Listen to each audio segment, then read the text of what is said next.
Hello students, আমার চ্যানেলে তোমাদেরকে স্বাগত। শুরু করছি ক্লাস 12-এর থার্ড সেমিস্টারের একটি রাষ্ট্রবিজ্ঞানের ক্লাস। তোমাদের সামনে রয়েছে দেখো উচ্চ মাধ্যমিক প্রশ্নবিচিত্রার থার্ড সেমিস্টার।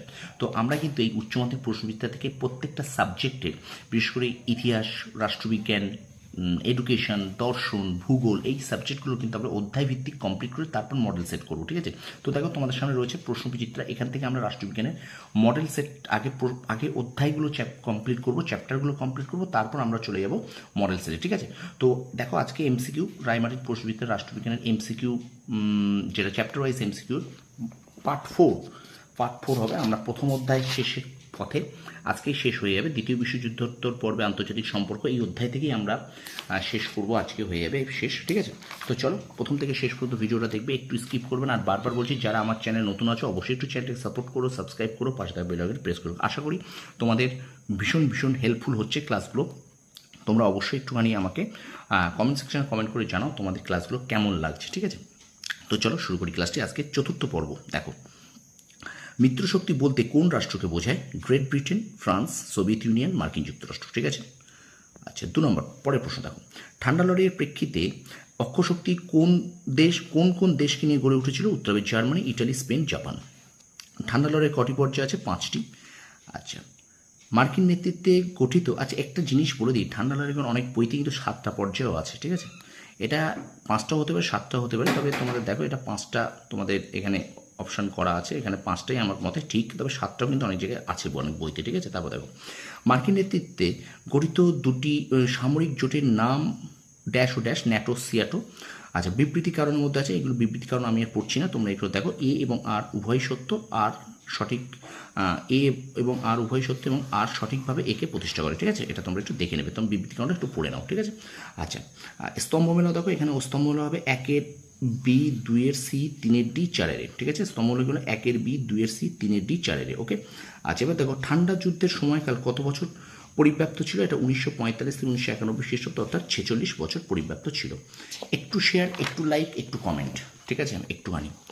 তারপর দেখো, মার্কিন রাষ্ট্রপতি ড্যাশ ও সোভিয়েত রাষ্ট্রপ্রধান ড্যাশের ঘোষণায় ঠান্ডা লড়াইয়ের অবসান ঘটে। এটা হল জর্জ বুশ আর মিখাইল গোরবাফেজ। একজন হলেন জর্জ বুশ এবং মিখাইল গোরবাফেজ। ঠিক আছে? নাম দুটো একটু দেখে নাও। ঠিক আছে?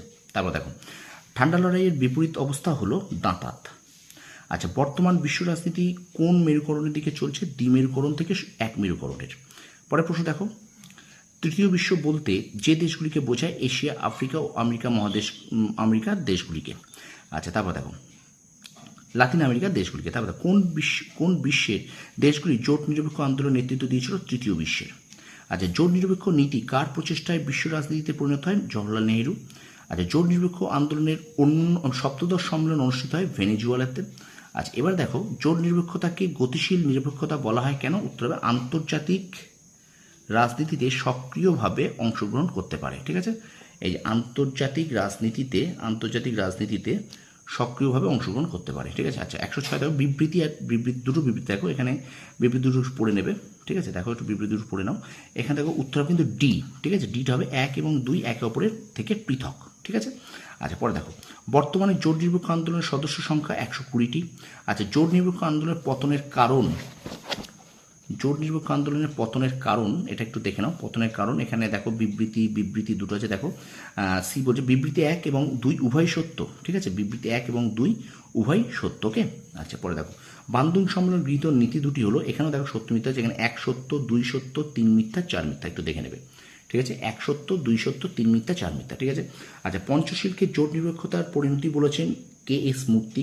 কোন দেশের অনুকরণে নেহেরু পঞ্চশীল নীতি উদ্ভাবন করেন? ইন্দোনেশিয়ার।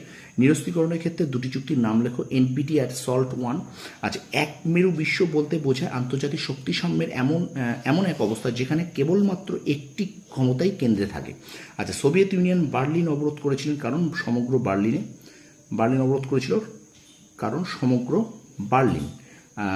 বার্লিনে। ঠিক আছে? আচ্ছা, তারপর দেখো, জোট নিরপেক্ষ আন্দোলনের প্রথম শীর্ষ, এটা দেখো সমগ্র বার্লিনে আর কি, রুশ আধিপত্য প্রতিষ্ঠার উদ্দেশ্যে। ঠিক আছে? তারপর দেখো, জোট নিরপেক্ষ আন্দোলনের প্রথম সম্মেলন হয়েছিল বেলগ্রেড। আচ্ছা, দাঁতাত শব্দটির অর্থ দুটি দেশের মধ্যে অবিশ্বাসপূর্ণ সম্পর্ককে সহজ করে তোলা। আচ্ছা, গ্লাসনোস্ট ও পেরেস্ত্রোইকা নীতি ঘোষণা করেন মিখাইল গোরবাফেজ। ঠিক আছে? আচ্ছা, তারপরে দেখো, চলো একটু শেয়ার করবে স্টুডেন্টস, একটু শেয়ার করবে। তারপর দেখো, ঠান্ডা যুদ্ধের সময় যে সামরিক জোটটি পশ্চিম দেশগুলির নেতৃত্ব ঘটেছে তা হলো ন্যাটো। আচ্ছা, ঠান্ডা যুদ্ধকে ড্যাশ দীর্ঘ শান্তি বলেছেন জন গ্যাডিস। আচ্ছা, এখানেও দেখো কিছু বিকল্প আছে, এখানে একটু দেখে নেবে। এটা পটসম সম্মেলন, ঠান্ডা যুদ্ধ অবসান, তারপর সুয়েজ সংকট, মার্শাল প্রোগ্রাম। এটা দেখো 1-4-3-2, এটা কি পর্যায়ক্রমিক সাজাও, 1-4-3-2, ঠিক আছে। আচ্ছা, ন্যাটো চুক্তি সম্পাদিত হচ্ছিল 1949 4 এপ্রিল। সোভিয়েত ইউনিয়নের পতনের সঙ্গে সঙ্গে পৃথিবীর দ্বিমেরু কেন্দ্রিকতা অবসান ঘটে 1991 সালে। কিউবা মিসাইল সংকট 1962 পর্বে মার্কিন যুক্তরাষ্ট্রের রাষ্ট্রপতি ছিলেন জন এফ কেনেডি, ঠিক আছে। আচ্ছা, পরে দেখো, ঠান্ডা যুদ্ধ শব্দটি সর্বপ্রথম ব্যবহার করেন বার্নার্ড বারুচ, ঠিক আছে। আচ্ছা, পরে দেখো, ঠান্ডা যুদ্ধ সমাপ্ত হয় 1991 সালে। কোরীয় সংঘাত সমাপ্ত হয়েছিল 1953 সালে। নিম্নে উল্লিখিত কোন রাজনৈতিক ব্যক্তিত্ব বা নেতা জোট নিরপেক্ষ আন্দোলনের সঙ্গে যুক্ত ছিলেন না? এটা হলো জন এফ কেনেডি। আচ্ছা, রুশীয় শব্দ গ্লাসনস্ত শব্দের অর্থ মুক্তির আস্বাদ। আচ্ছা, 1947 খ্রিস্টাব্দে কামিনফর্ম গঠন হয় রাশিয়া সোভিয়েত ইউনিয়ন, ঠিক আছে। আচ্ছা, হটলাইন স্থাপিত হয় মস্কো ওয়াশিংটনের মধ্যে।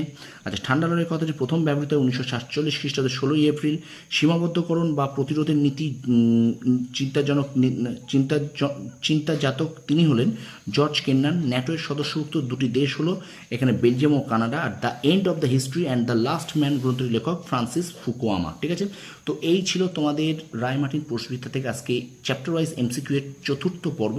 তো ভিডিওটা অবশ্যই তোমরা একটু লাইক করবে, শেয়ার করবে, আর আমার চ্যানেল যদি নতুন হয়ে থাকো অবশ্যই চ্যানেলটা সাবস্ক্রাইব করবে, পাশে থাকা বেল আইকনটি প্রেস করে রাখবে। তোমরা সফল হও, তোমাদের সাফল্য কামনা করি। ধন্যবাদ।